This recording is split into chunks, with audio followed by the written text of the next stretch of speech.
Well, good day, folks. This is Eric Rollins, the Constitutionalist, here on 1550 KXEX, the best talk in town. I think we'll have a lively discussion. I think it has mostly to do with transparency in government.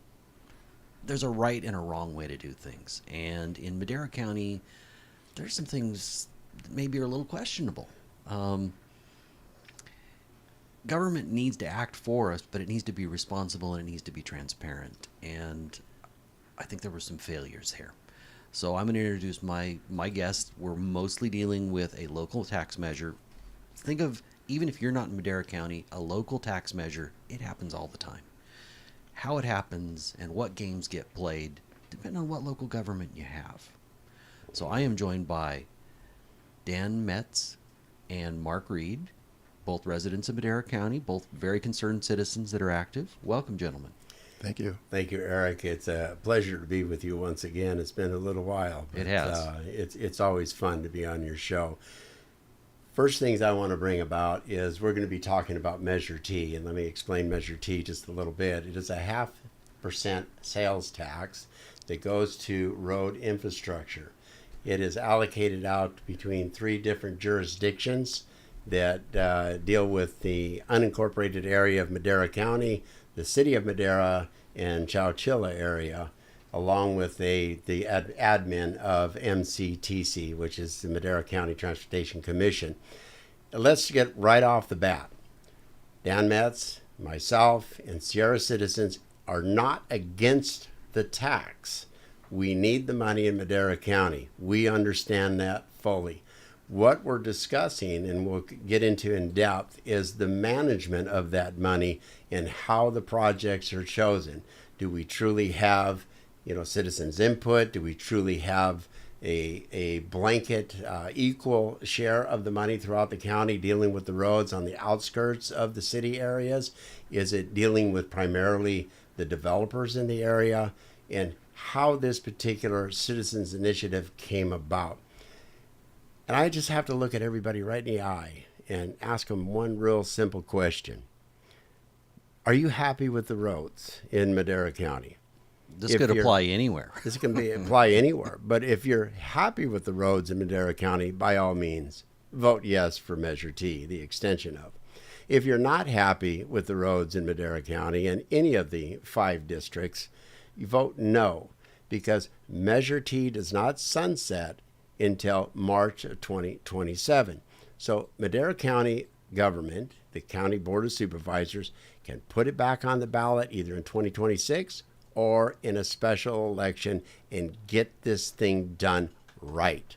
Right now, we're going to divulge an extreme amount of information that shows you this was an underhanded, consultant-driven, sneaky thing to push through an agenda that the Board of Supervisors and the Transportation Authority wants because they want to retain control.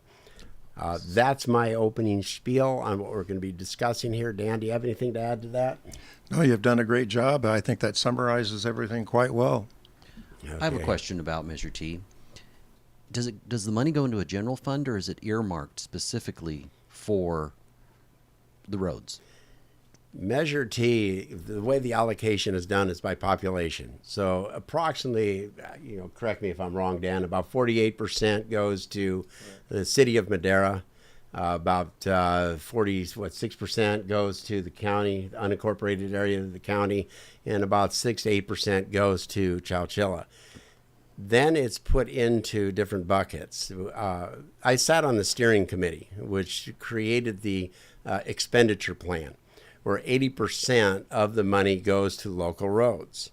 14.5% goes to regional projects. 4% goes to transit. 1.5% goes to the administration of the Measure T, Madera County Transportation Commission. When we did that, the steering committee did a fantastic job. This is the biggest push that they do in the advertising for Measure T, as it was a citizens-driven initiative that the citizens of Madera County put this together, put the allocation of the money together. However, because the consultants stole the product before it went to the Board of Supervisors to place it onto the ballot, they changed a couple of things.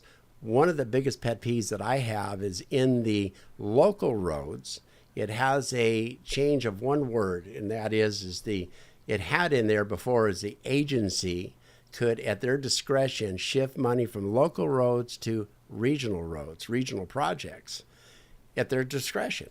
Okay, it used to say the agency would do that, which means, okay, the 6 individuals that are on it would go ahead and make a decision of shifting the money around.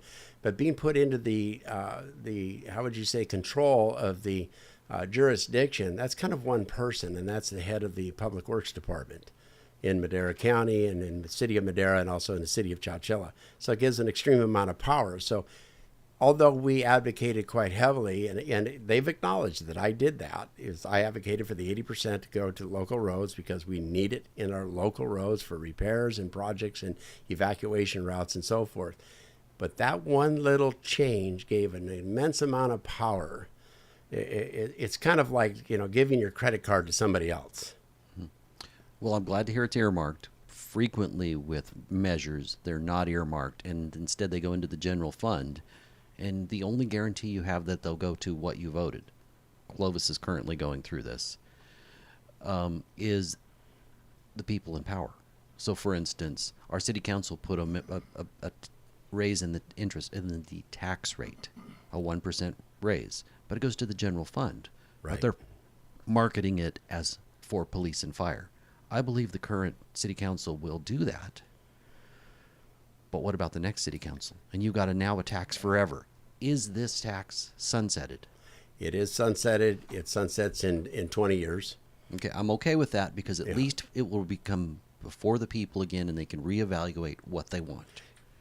We drove that initiative to sunset in 20 years. Originally, they wanted a no sunset, and that was in 2022, and it completely failed. And we wanted the 20 years, and that's a long period of time. Think Yes. about it. God willing, I'll still be alive, but I'm going to be a senior citizen, walking around in a walker probably in 20 years. Senior. I think you are close now, aren't you? I just don't like admitting it, Dan. But it's 20 years is a long time. But we understood they needed that because it's projecting out. You have a short list of projects that are slated. Basically, all the preliminary work has been done. They have to go after the grant money, and because government is slow, it takes them another 3 or 4 years, 5 years to get the grant money, and then it takes them another couple of years to get the project going. So the same project list is still active, even though we have a new tax initiative. It's the same project list that is there. However, the Transportation Authority has complete control of the money and where it goes and what projects. They have the selection process. I see Dan's got all of our paperwork here in regards to the local government code for California and the PUC code. What we pushed for quite heavily was adding citizens onto the Transportation Authority Board. And it is allowable by the California government code and the PUC code, and I'm going to let Dan handle that. But we wanted 5 individuals that were qualified that would go through a selection process through the COC, through the Transportation Commission, and even the Transportation Authority. They would choose the 5 individuals collectively and not, individually by one agency or the other. So you couldn't put your cronies in there. You couldn't put people who are just going to do your bidding. We wanted real representation of the roadways, and especially like in Raymond and Ahwahnee and the outskirt areas in North Fork that were basically for the last 20 years have been ignored. So these are appointed positions, but you wanted to divide the power, which is one of the keys of our government working. Divided power. Exactly. So Dan, why don't you go ahead and get into a little bit of the government codes, because the consultants have completely tried to invalidate our request and our drive for doing this. So this is very, it gets into a little bit into the weeds, but it's very important weeds for everybody to understand this can be done. There are 2 codes involved. One of them is the Public Utilities Code, and the other is the Government Code. These are state laws.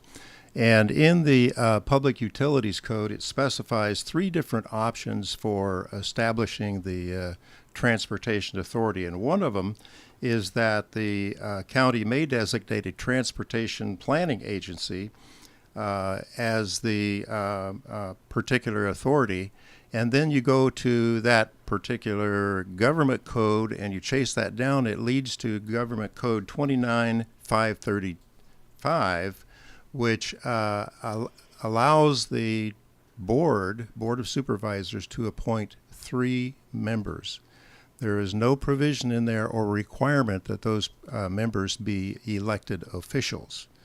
The county seems to want to rely on the PU code, which is one of the other options, which does require government officials, but they have elected to go the government code route using 29535. And that does not require government officials to be on the board. And in fact, there are, 7 members on the Transportation Authority Board. And one of those is an appointed Caltrans official. And he is not a government, he is not an elected official. So we suggest that we could have some citizens on this group as well, just as the Caltrans employee is. So 1 out of 7 currently. Right. Well, wouldn't that lead to conflict of interest? Well, If a supervisor was on this board, usually supervisors are smart enough to appoint somebody rather than actually be on the board.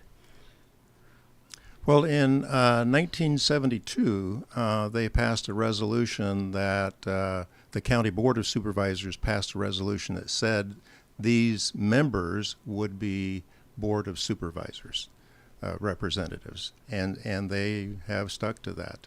That is not wise at the best. Right. might have been back in 72, 73 when they did this. However, today it doesn't apply. You have too many conflicts of interest, special interests that are involved. This particular citizens initiative that is on the ballot right now, we're calling it really a consultant-driven initiative. It's not really a citizens initiative. It's because when Measure T failed to be renewed back in 2022. So it went up for a vote, and the residents of your county voted it down. Every single one of the districts, Correctly. all 5 districts, voted it down.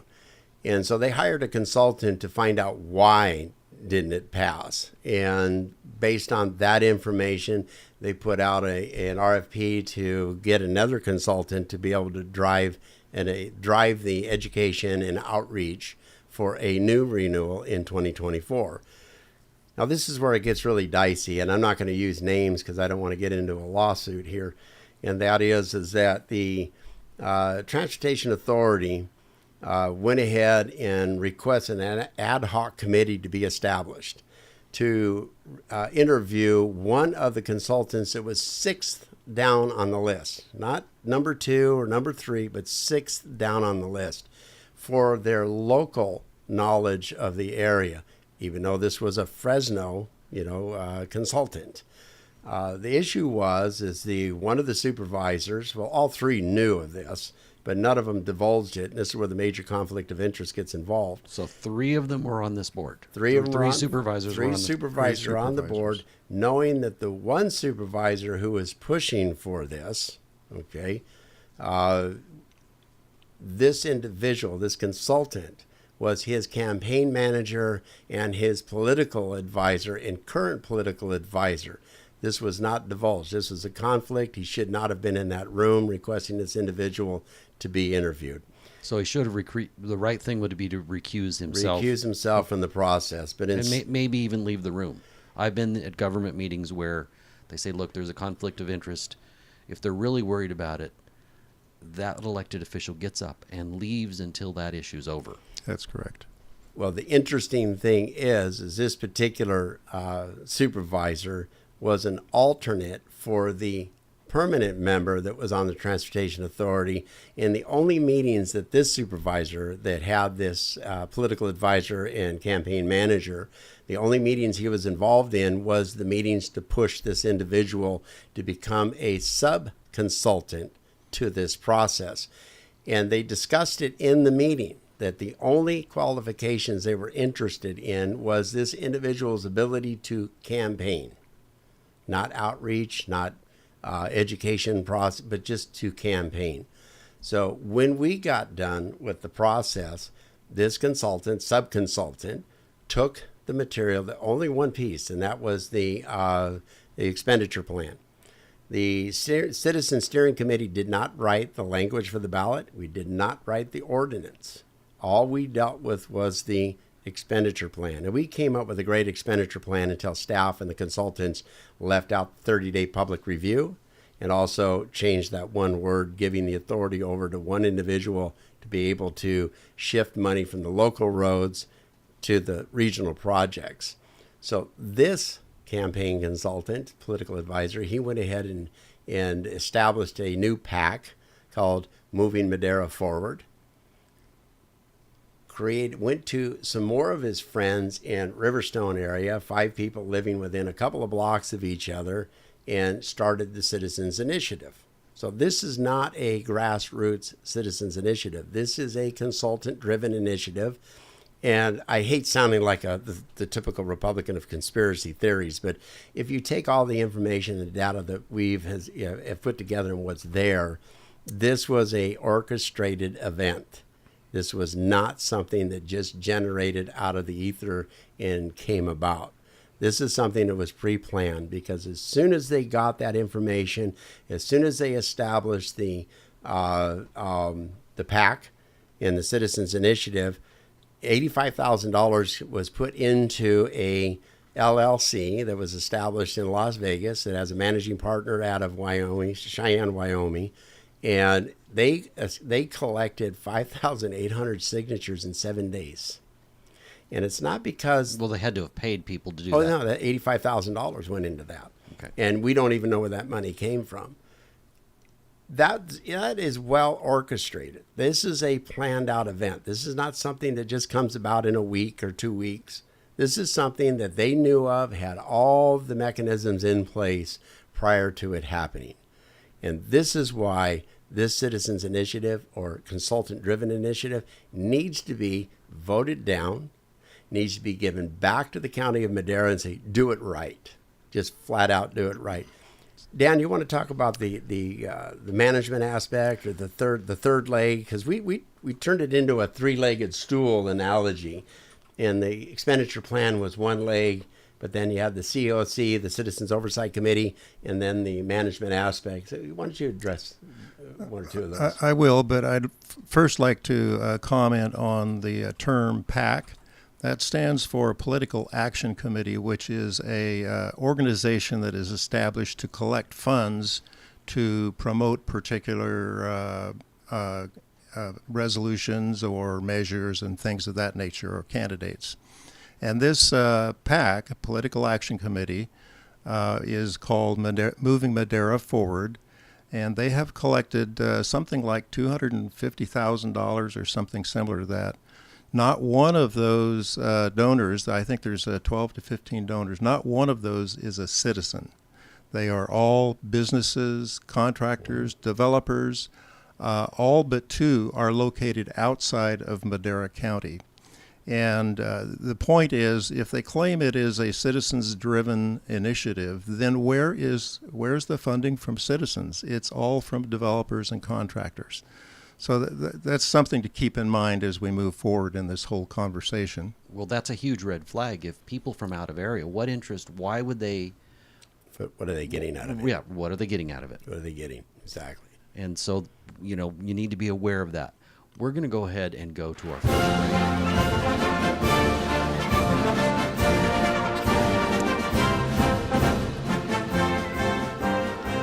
This is Eric Rollins, the Constitutionalist, here on 1550 KXEX, the best talk in town. To everybody watching on social media, I want to say thank you for putting in, and we have busy lives. Taking time out to listen to this show being kind enough to like, sometimes subscribe, share, comment, all of those, it means a lot to me, and I appreciate that. Let's go ahead and come back.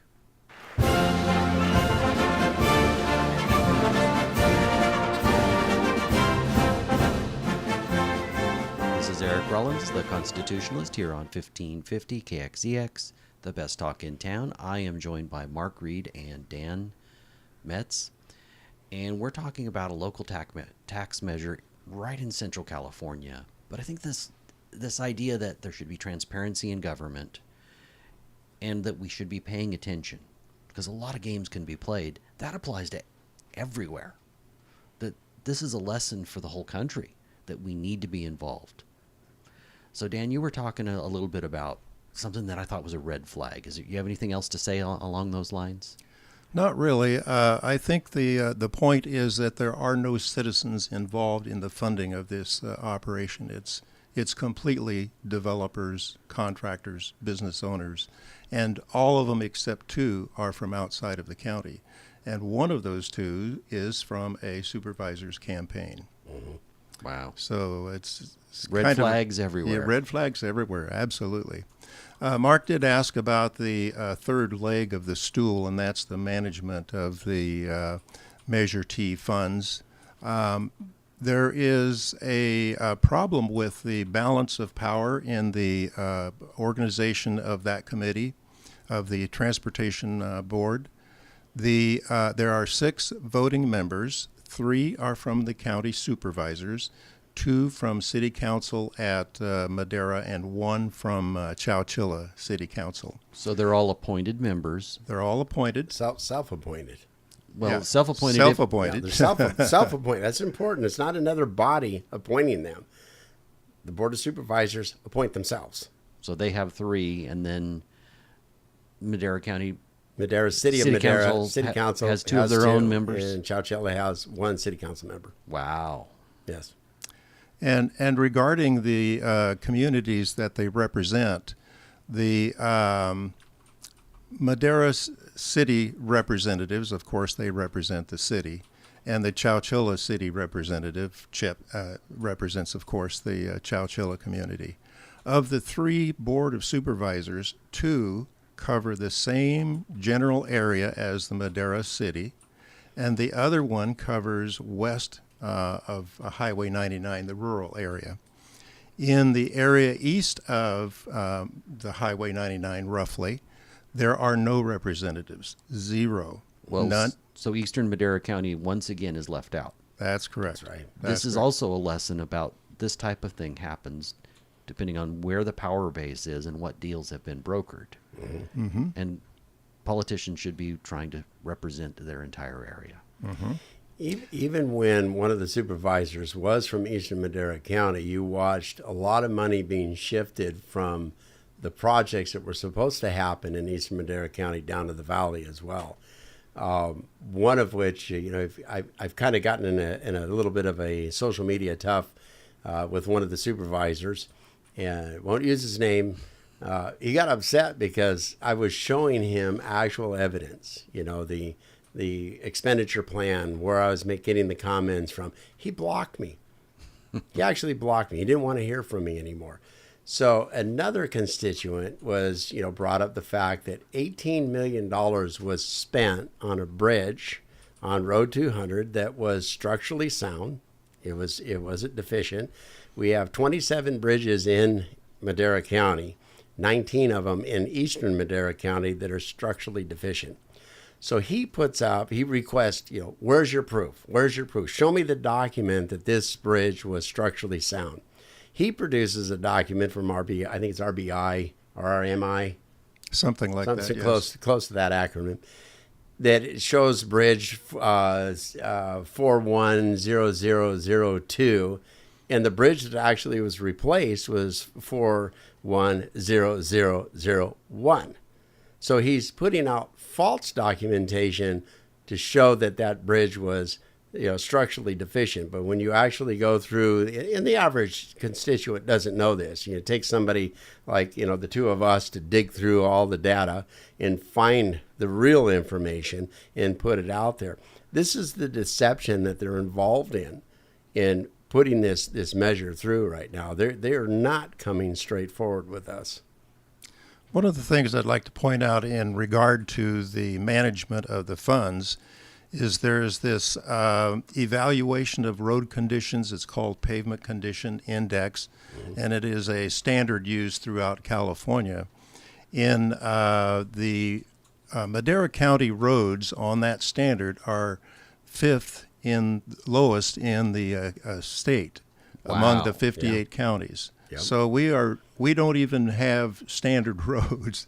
They are considered to be poor, and that number has not changed since 2008. So after 16 years of funding from Measure T, managed by somebody, 18 years now. 18 years now, managed by the Transportation Authority Board, we have not improved at all. We are at the same level as we were in 2008, and that's still fifth lowest in the state. If you asked them that question, what would they say as to why it's not better?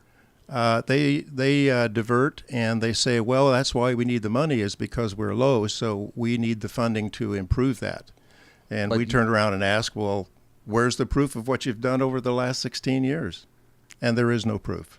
Well, they keep coming up with this project or that project, but the overall unincorporated area of Madera has been completely ignored, except for the main area down in the valley where the representatives that are sitting on the Transportation Authority sit.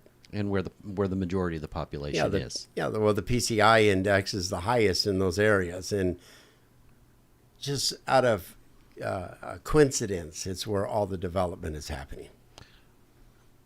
So would it be fair to say that rural, once again, is being ignored? Or at least not getting a fair share? Not getting a fair share, yes. I'll even be a little more brutal. They're being screwed. Okay. You know, because we're paying the taxes. The Eastern Madera County area, because of it's a high tourism area, generates quite a bit of the money. The city of Madera is almost equal in the amount of sales tax. And so it's right about there. But yet, Eastern Madera County does not get the lion's share or a fair share of the money. Even though they say there's a provision in there that the Measure T money is not going to substitute the money for the developers' projects, where they're paying into road impact fees and so forth. But that's not what we're discussing. What we're discussing is the rural area of Eastern Madera County and the rest of the unincorporated area, are the smaller roads and the off-roads being taken care of? You know, one of the things I would touch on really fast, and that is that in 2008, 11 critical evacuation routes were identified, for fire safety, were identified. In 2006, when this measure was first passed, they sold the community on Deadwood, and 41 would be addressed because that's a choke point. If there's a major fire, based on the Harlow fire, years back in the 60s, if we had another event like that, it would be catastrophic. People can't get out. The population is more. They wouldn't be able to get out. But that was the bill of goods they sold us then. Now they're trying to sell us the same bill of goods, that the expenditure plan is going to deal with evacuation routes and the planning of evacuation. No. When we were sitting on the steering committee, we were told straight out, because I wanted a percentage of the local roads to be dedicated towards evacuation routes. And they said, no, you can't do that, because Eastern Madera County is different than the city, and also, city of Madera and Chowchilla. I understood that part. So somehow I wanted that to be done. But no, it changed completely when they put that one provision that the jurisdiction now has the discretion, its discretion to shift the local road money to regional projects. You said that the funds for the county are approximately equal between the tourist area and the valley floor. There's two ways that government makes most of its money, that it funds everything. One is sales tax, the other is property tax. And that represents somewhere around 80% of the budget. I don't know for your county, so I'm saying somewhere Not- around not- because it varies from county to Not- county. But not one dime for road maintenance and projects comes from property taxes. Okay. The county of Madera is solely relying on Measure T money to maintain and improve and expand the infrastructure, the road infrastructure of Madera County. Okay. Interesting how that played out. I just was curious. Yeah. Yeah. Kind of each county's slightly different. It should be that way. It is. This is why we're focusing heavily on management of the funds. I mean, it would be easy to manage a fund that you had, $500 million every year to play with. You can waste some, you can do whatever you want with it. But when you're on a very tight budget, the head of Public Works has said we would need about $300 million to bring the PCI index up to, I think it's 60, right? Up to about state average. About yes. state average, 60 to 65%. So we're really behind the eight ball in essence. This is why we're not against the tax. Republicans are typically completely against all taxes and all new taxes. No, I'm okay with earmarked, sunsetted taxes. There you go. I don't mind that either. It's just like up in the mountain area, they complain about Measure L not passing, and that was for fire and for the sheriff's department. And it's like, okay, but that money went into the general fund. And I remember sitting down with Cal Fire and said, look, if they passed a measure for a small tax to go directly into a fund for fire, I would say, heck yeah, let's do it. I have no objection to that. But when it goes into the big black hole of the general fund and disappears and it becomes the slush fund of the county supervisors, no, I'm not for that. I am for responsible management of funds that the taxpayers fund, whatever projects, whatever issues. And so this situation is not there. And we tried. I mean, I'm looking at what Dan put. You want to discuss this one? We sent to the supervisors and Well, what would dealing with the management aspect of it. But what would be the point of sending it to the supervisors? Because they're on both boards. There's a conflict of interest. You have to go somewhere else. Well, the consultant confirmed with us that the Madera County Transportation Commission cannot be changed. That is state. We can't change that. Madera County Transportation Authority can be. The body that has the authority to change that is the Board of Supervisors, not MCTC or MCTA. The Board of Supervisors does. And as they established it in 1973 by a resolution. So, Dan, tell us, tell our listeners, what we did and how we tried to address it with the body that has the authority to change it. Well, we spoke at the various board meetings on several occasions, including the Board of Supervisors and the Transportation Authority Board. And we tried at that time to get them to pay attention to this balance of power between east of and west of Highway 99. We tried to get them to include citizens on the TA board by simply modifying that resolution in 1972-73. And actually, we went to the point of even suggesting, providing an example, a proposed resolution that would do that. And we sent it in to our supervisor representative. We received zero response.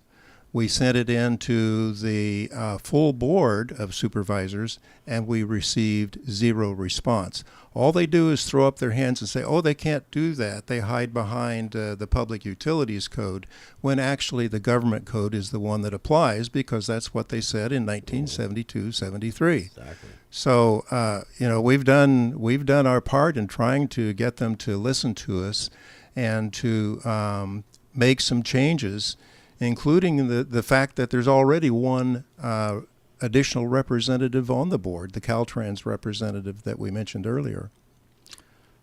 See, in our efforts of doing that, Dan and I were both called in to one of the supervisors who's really pushing this whole thing, that had the major conflict of interest, who's consultant. I can guess who, but I know you're purposely not using names. Not using names. but his campaign manager and political consultant and this supervisor called us in for a meeting, and we asked if we could record the meeting. We have it on record.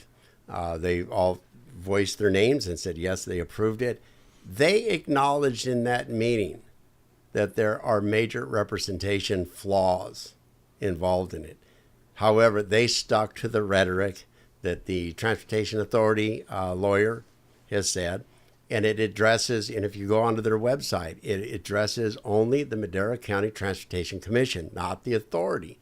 We're not talking about the commission, we're talking about the authority. Which are basically two different boards. They're supposed to be two different boards, but they just switch the hat when they're in the meeting. So in theory, they're two different boards. In theory, In yes. theory. Same 6 people, same 7 people. Exactly. Okay. So we have tried a number of times to deal with this, and they keep kicking it around, saying, no, you can't do it. They even gone as far as saying, you have to have the president's signature on a change, and it has to be an act of Congress in order to change this, and then it has to go to the governor. I don't know who they think they're dealing with. A couple of bumpkins up in the backwoods of Madera County. We understand the government code quite well. We've had attorneys. We've asked for county council to actually give us a written position on it. They refuse to do that as well. Can you get it on the Board of Supervisors or agenda, or have you only spoken about it in the open period? Meaning, there's a period at every government meeting in California where you can Public comment. Public comment. Yeah, we've done it in public comment, and Because you'd have more time if you could get it on the agenda. But it sounds like we've tried a number. There's of 5 supervisors. 3 of the 5 are on the board. Thus, who do you appeal to? The chairman of the board sets the agenda. So, And does he happen to also be on the other board that yes. the Transportation Authority board? yes, he does. Yes. I hadn't thought of that. Wow. Yes, that voting block is solid, and the 2 supervisors that are not on the Transportation Authority, they actually sit on the selection committee for the people who are appointed to the Citizens Oversight Committee. And needless to say, I had put my application in to be on the Citizens Oversight Committee, and several of the individuals within the steering committee came up to me and said, you're extremely knowledgeable of the subject, and you're perfect for the Citizens Oversight Committee. One individual moved out of the area, moved to Arizona. They recommended me to be on the Citizens Oversight Committee. The current chair of the Citizens Oversight Committee recommended me to be on there. Several people did. I was actually only active applicant that was on there. They had 90 days to appoint a replacement. They waited 120 days until the Citizens Steering Committee was done with their work. They recruited one of the ex-supervisors' friends to put in an application, and he was appointed within 1 week after putting that application in. Clearly, you ruffled some feathers. I love doing that because I think that the government is here to work for the people. The people aren't here to work for the government. So the power starts with the individual? Absolutely. What a crazy idea. That's a heck of a concept. What country are we in? I don't know. Sometimes I think we're in Russia. For what it's worth, for our listening audience who may not know, the Citizens Oversight Committee is a group of supposedly independent group that is the accountability group for the overall Measure T program. Well, there should be this type of committee in every county. Yes. Across the nation. Yes. However, they need to be truly independent and not appointed by the people that they're overseeing. We were able to get that in the Citizen Steering Committee. I had to actually battle with the consultant to get the sitting chairman of the Citizens Oversight Committee to come in and basically discuss the flaws and some of the resolutions to the flaws. We were given a lot of the suggestions. However, if the budget doesn't come with the suggestions, they control it. So the concessions they made to us don't mean anything at this point. The Citizens Oversight Committee doesn't have the strength that it really needs to be truly independent. Well, that's too bad. We need to fix that. We're going to go ahead and go to our last break. All righty.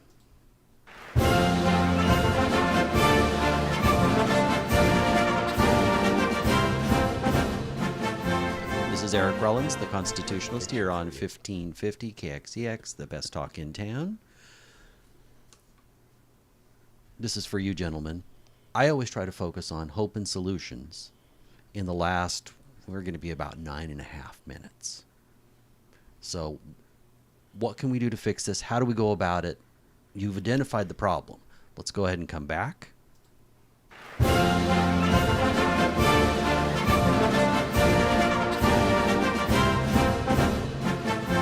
This is Eric Rollins, the Constitutionalist, here on 1550 KXEX, the best talk in town. I am joined by Mark Reed and Dan Metz, and we're talking about a local tax measure for roads for Madera County. How do we fix this? What's the solution? What do you want to, ultimately, when we're done, what do you want to see? There's where I want to end up. What's your vision?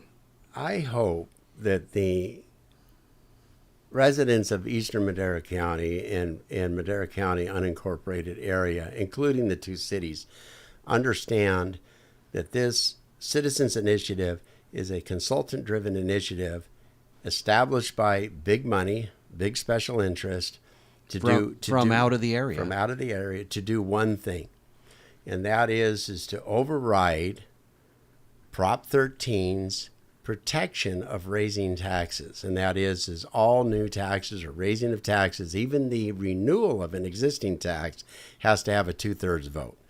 The consultants in their polls came out showing that this thing still would not pass a 2/3 vote. When it's a citizens initiative, it drops down to a 50% plus one. This is the dark politics, the corruption that's involved in our county. And that is working with consultants, working with big money in the area or even out of the area, it doesn't matter, to override the protections of raising taxes and having the true oversight of that protection. So our hope, and Dan will add to it, is that everybody sees this, they vote no. We're not going to lose a dime because it does not sunset until March of 2027. They use the scare tactics that City of Madera is going to go at it at their own. Okay, well, they might put a special election together in 2025. Well, the County of Madera can do the same thing. Okay, or they can put it on 2026 and do the right thing for the people that they're supposed to be serving and representing, and bring back an initiative that has real citizens' input and oversight and involvement. Dan? Yes, we are hoping that most people will see through this sham, I'll call it, and vote no on this particular 2024 version of Measure T. That will give us 2 more years to develop solutions to these problems that we've identified, one of which is greater and robust citizen input into the programming and the management of the program, and to is actually to strengthen even more the oversight committee and their accountability efforts in the whole program. That would involve a lot of work by a lot of people, and we had something like 15 to 20 people that were on the Citizens Steering Committee, and we would hope to replicate that in a more robust way, in a way that is actually citizen-driven rather than top-down driven, as this seems to have been. So we would hope to come back in 2026 with a robust measure that includes substantial and high level of management and high level of policies in the management of the program, and that's our plan. In the general population is we've been attacked quite heavily. When you're right over the target, you get a lot of flack. Okay, if you're not over the target, you're flying along safe and sound. I hope that everybody in eastern Madera County and Madera County unincorporated area, and even in the cities, understands that these scare tactics, these smear campaigns that are being done by the county supervisors and some of their cronies out there in the press You don't listen to this stuff. And that is that if you truly want to direct your representatives in how and way in which your money is spent, your tax money is spent, to improve the maintenance and conditions of your roads, you vote no, and you demand that your county supervisors, your city council, come back with a initiative that actually represents the needs and the desires of the community and not that of special interest, big developers, and out-of-county money people. Well, we're down to just about 4.5 minutes. We wrapped that up pretty good. You didn't we? I know. mean, It's like you just said it all. And well, this you said hopes, and what do we want? Those are the hopes, is that people don't get stuck into this smear campaign. I mean, so people should do research. They need to do the research. They need to go to Sierra on Facebook, Sierra Citizens for Sensible Government. They can go to our website, which is no on Measure T 2024. Actually, it's no measure T No Measure T. -2024.com. And you can get a lot of information from there.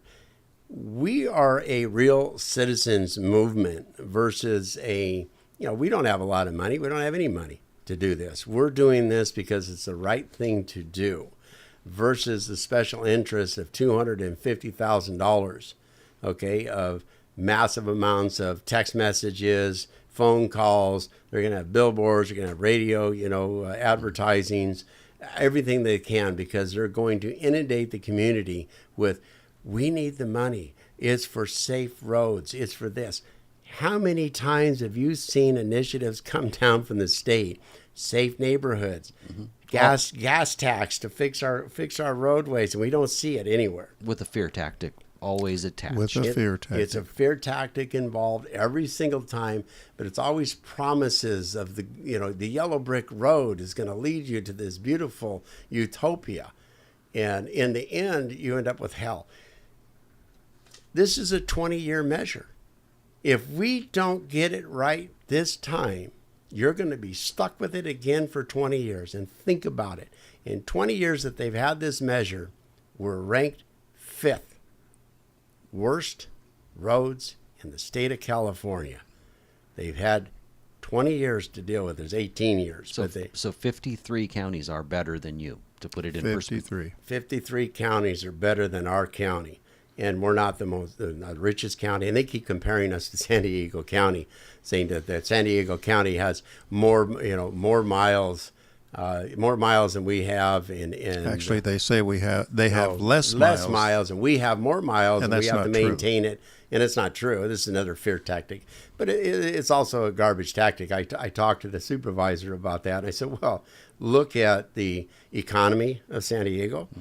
You look at the infrastructure of San Diego, the roads are a lot different than the roads of Madera County. The roads in Madera County don't have utilities running through them. They don't have, sewers running through them. They don't have the watershed. They don't have sidewalks and curbs. So the road maintenance and cost is a lot different than what's going on in San Diego. You need to be compared to other rural counties, to be fair. Exactly right. Exactly. So hopefully mountainous ones. Yeah. So when there's 53 counties, and a lot of them are rural counties as well, are doing better than we are, what is the management doing with our money? What is management and their priorities? Like I said, I use that example of the bridge on 200. And their buffaloing of the citizens who are bringing it up. They spent $18 million of all Measure T money on this bridge, and it was deemed a structurally sound bridge. And when people, called them on it, they send them information, the RBI report, whichever report it is. We have it. The acronym is not coming to my brain in the moment. I think it's RBI or RMI. It's actually NBI, but NBI. There we go. NBI report. And it says that it is, it's number 1 versus number 2. So they're giving false information to make their claim, and they keep doing it. I hope that it's your wish. If government transparency happens, being civically involved is part of this. With the blessing blessings come to this